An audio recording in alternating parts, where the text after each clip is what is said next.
Okay, അപ്പോൾ നമ്മൾ already implement ചെയ്തിട്ടുള്ള കാര്യങ്ങളെന്ന് പറഞ്ഞു കഴിഞ്ഞാൽ ഇൻവെൻട്രി മാനേജ്മെൻറ്റ് അതുപോലെ തന്നെ സ്റ്റോർ മാനേജ്മെൻ്റ് ആണ്. അതായത് ഇൻവെൻട്രി മാനേജർക്ക് മൾട്ടിപ്പിൾ സ്റ്റോർസ് ആഡ് ചെയ്യുവാനും സ്റ്റോർ കീപ്പേഴ്സിനെ അസൈൻ ചെയ്യുവാനും അതുപോലെ തന്നെ മെറ്റീരിയൽസ് ആഡ് ചെയ്യുവാനും സ്റ്റോർ കീപ്പേഴ്സിനും അതായത് സ്റ്റോർസിലെ മെറ്റീരിയൽസ് കാര്യങ്ങളൊക്കെ മാനേജ് ചെയ്യാനും ഒക്കെ ഉള്ള ഫങ്ഷണാലിറ്റീസ് ആണ് നമ്മൾ ഇംപ്ലിമെൻറ്റ് ചെയ്തിട്ടുള്ളത്. അപ്പോൾ ഇനിഷ്യലി നമുക്ക് അഡ്മിൻ ലോഗിൻ ആവാം. അപ്പം ഇനിഷ്യലി അഡ്മിൻ ലോഗിൻ ആവുകയാണ്. നമുക്ക് വേണ്ട യൂസേഴ്സിനെ എല്ലാം ഓൾറെഡി ഇവിടെ ആഡ് ചെയ്ത് വെച്ചിട്ടുണ്ട്. ഓക്കെ, ഇത് ഒരു ഇൻവെൻട്രി മാനേജർ ആഡ് ചെയ്തിട്ടുണ്ട്. അതേപോലെ തന്നെ 3 സ്റ്റോർ കീപ്പേഴ്സിനെയും ഓൾറെഡി ആഡ് ചെയ്ത് വെച്ചിട്ടുണ്ട്. അപ്പോൾ ലാസ്റ്റ് തന്ന ആ ഒരു ഡെമോയിൽ നമ്മൾ ആ ഒരു കാര്യങ്ങൾ ചെയ്തു വെച്ചതാണ്. ഓക്കെ, ഇനിയിപ്പം ഇൻവെൻട്രി മാനേജറായിട്ട് ലോഗിൻ ആവുകയാണ്. ഓക്കെ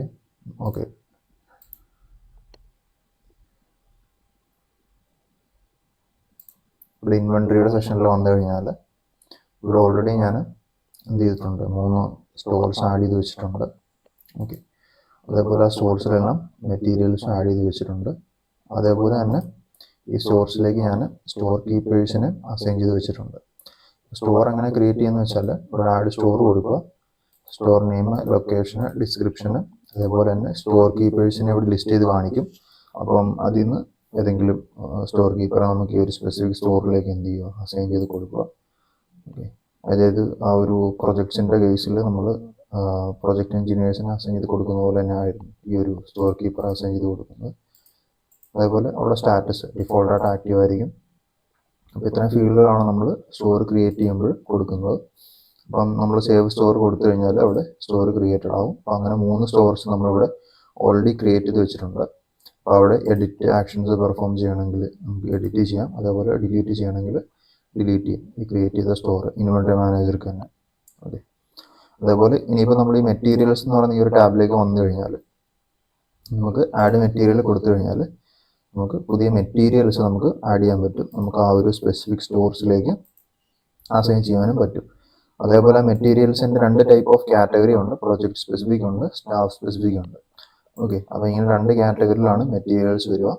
പിന്നെ മെറ്റീരിയൽ നെയിം അതേപോലെ തന്നെ അതിൻ്റെ കോഡ് കാര്യങ്ങളൊക്കെയാണ് അടുത്ത ഫീൽഡായിട്ടുള്ളത്. അതേപോലെ തന്നെ അതിൻ്റെ യൂണിറ്റ്സ്, ക്വാണ്ടിറ്റി, സ്റ്റോക്ക് ലെവൽ, ഡിസ്ക്രിപ്ഷന്. അപ്പോൾ ഏതെങ്കിലും ഫീൽഡുകൾ അങ്ങോട്ടും ഇങ്ങോട്ടോ ചേഞ്ച് ചെയ്യണമെങ്കിലോ ഇത് ആഡ് ചെയ്യണമെങ്കിലോ ജസ്റ്റ് നമ്മൾ ഇൻഫോം ചെയ്താൽ മതി, അത് നമ്മൾ ചെയ്തു തരാം. ഓക്കെ, ഈ ഫീൽഡുകളുടെ കേസിൽ.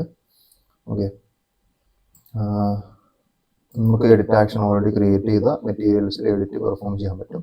നമുക്ക് സ്റ്റോർ മാറ്റണമെങ്കിലോ ഓരോ സ്റ്റോറിലും സ്റ്റോർ കീപ്പറെ നമ്മൾ ഓൾറെഡി അസൈൻ ചെയ്ത് വെച്ചിട്ടുണ്ട്. അപ്പം ഓൾറെഡി സ്റ്റോർസ് ചേഞ്ച് ചെയ്യണമെങ്കിൽ നമുക്കത് ചേഞ്ച് ചെയ്യാം. വേറെ ഒരു സ്റ്റോർ കീപ്പർക്ക് ഇത് അസൈൻ ചെയ്ത് കൊടുക്കണം എന്നൊക്കെ ഉണ്ടെങ്കിൽ നമുക്കതുപോലെ കാറ്റഗറി കാര്യങ്ങളൊക്കെ എന്ത് ചെയ്യാം, ചേഞ്ച് ചെയ്യാം, ഡിസ്ക്രിപ്ഷൻസ് ആഡ് ചെയ്യാം. അപ്പോൾ ആ രീതിയിലാണ് സ്റ്റോർസിൻ്റെ എഡിറ്റ് വരിക. ഓക്കെ, അതേപോലെ സെർച്ച് ഫങ്ഷണാലിറ്റി എല്ലാ കാര്യങ്ങളും ഇവിടെ ഉണ്ട്, ഓൾറെഡി ഉണ്ട്. പിന്നെ ഫിൽട്രേഷൻസ് ഉണ്ട്.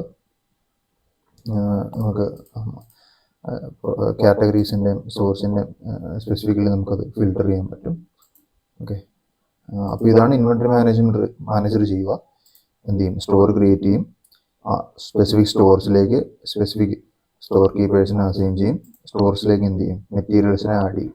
ഓക്കെ, ഇനിയിപ്പോൾ നമ്മളിവിടെ അതേപോലെ തന്നെ ഒരു കാര്യം പറയാൻ വിട്ടുപോയെന്ന് പറഞ്ഞു കഴിഞ്ഞാൽ നമ്മളിവിടെ multiple stores, multiple location, multi store management ആണ് നമ്മളിവിടെ ഇംപ്ലിമെൻറ്റ് ചെയ്തിട്ടുള്ളത്. അതായത് മൾട്ടിപ്പിൾ ലൊക്കേഷൻ ബേസ് ചെയ്തോ അല്ലെങ്കിൽ ചിലപ്പം മൾട്ടിപ്പിൾ പ്രോജക്ട്സിൻ്റെ ലൊക്കേഷൻസിൻ്റെ കാര്യങ്ങൾ അല്ലെങ്കിൽ അതിൻ്റെ ബേസിസിൽ നമുക്ക് മൾട്ടിപ്പിൾ സ്റ്റോർസ് ക്രിയേറ്റ് ചെയ്യാനും ആ സ്റ്റോർസിൽ നമുക്ക് സ്റ്റോർ കീപ്പേഴ്സിനെ അസൈൻ ചെയ്യാനും മെറ്റീരിയൽസ് ആഡ് ചെയ്യാനും ഒക്കെ ഇൻവെൻട്രി മാനേജർക്ക് പറ്റുന്ന രീതിയിലുള്ളൊരു സെറ്റപ്പാണ് നമ്മളിവിടെ ചെയ്തിരിക്കുന്നത്. ഒരു സിംഗിൾ സ്റ്റോർ സെറ്റപ്പ് അല്ല, മൾട്ടി സ്റ്റോർ മാനേജ്മെൻ്റ് ആണ് നമ്മളിവിടെ ഇംപ്ലിമെൻറ്റ് ചെയ്തിരിക്കുന്നത്. ഓക്കെ, അതുപോലെ തന്നെ ആ ഒരു മൾട്ടി സ്റ്റോർ മാനേജ്മെൻറ്റിൻ്റെ കാര്യം എന്ന് പറഞ്ഞു കഴിഞ്ഞാൽ ഈ ഓരോ സ്റ്റോർ കീപ്പേഴ്സ് ലോഗിൻ ആകുമ്പോഴും അതായത് സ്റ്റോറിലുള്ള മെറ്റീരിയൽസ് കാര്യങ്ങൾ മാത്രമേ അവർക്ക് കാണാൻ പറ്റുള്ളൂ. ഉദാഹരണം പറഞ്ഞു കഴിഞ്ഞാൽ ഞാനിവിടുത്തെ മെറ്റീരിയൽ സ്റ്റോർ 0-ൽ മെറ്റീരിയൽ 0 കൊടുത്തിട്ടുണ്ട്, സ്റ്റോർ 1-ൽ മെറ്റീരിയൽ 1 കൊടുത്തിട്ടുണ്ട്, സ്റ്റോർ 2-ൽ മെറ്റീരിയൽ 2 കൊടുത്തിട്ടുണ്ട്. അപ്പോൾ ഇത്രയും സ്റ്റോർ മാനേജേഴ്സിന് എന്ത് ചെയ്യാൻ പറ്റുള്ളൂ, അതായത് സ്റ്റോറിലുള്ള മെറ്റീരിയൽസ് മാത്രമേ കാണാൻ പറ്റുള്ളൂ. ഞാനിപ്പോൾ ലോഗ് ഔട്ട് ചെയ്തിട്ട് ഇപ്പം സ്റ്റോർ കീപ്പർ 0 ആയിട്ട് ലോഗിൻ ആവുകയാണ്. ഇത് ഞാൻ ഓൾറെഡി നേരത്തെ ക്രിയേറ്റ് ചെയ്തതാണ് കേട്ടോ. അപ്പോൾ അതുകൊണ്ടാണ് ഇവിടെ സേവ്ഡായി കിടക്കുന്നത് ഇമെയിലും പാസ്വേഡ്സും എല്ലാം. അപ്പം ഇൻവെൻട്രിയിൽ വന്നു കഴിഞ്ഞാൽ ആ ഒരു സ്പെസിഫിക് സ്റ്റോർ ആയിരിക്കും ആൾക്ക് കാണാൻ പറ്റുക. ഇവിടെ ക്രിയേറ്റ് സ്റ്റോർ ഇല്ല, കാരണം സ്റ്റോർ കീപ്പറാണ്, ഓൾറെഡി ഇൻവെൻട്രി മാനേജർ അസൈൻ ചെയ്തതാണ്. പിന്നെ മെറ്റീരിയൽസിൻ്റെ കേസ് വരുമ്പോൾ ഈ ഒരു സ്റ്റോറിലേക്ക് അസൈൻ ചെയ്ത ഏത് മെറ്റീരിയലാണോ ആ മെറ്റീരിയൽ മാത്രമേ ആൾക്ക് കാണാൻ പറ്റുള്ളൂ. പിന്നെ അതിൽ വേണ്ട ആക്ഷൻസ് പെർഫോം ചെയ്യാനും പുതിയ മെറ്റീരിയൽസ് അവിടേക്ക് ആഡ് ചെയ്യാനുമാണ് ഈ ഒരു സ്പെസിഫിക് സ്റ്റോർ കീപ്പേഴ്സിന് പറ്റുക. ഓക്കെ, അപ്പോൾ ഞാൻ എന്ത് ചെയ്യുന്നു, ലോഗ് ഔട്ട് ചെയ്യുന്നു. ഇതേപോലെ തന്നെയാണ് നമ്മുടെ സ്റ്റോർ കീപ്പർ 1 സ്റ്റോർ കീപ്പർ 2 എല്ലാം വരുന്നത്. ഓക്കെ, അത് സൈറ്റ് സൂപ്പർവൈസർ ആണ് ഒന്ന്.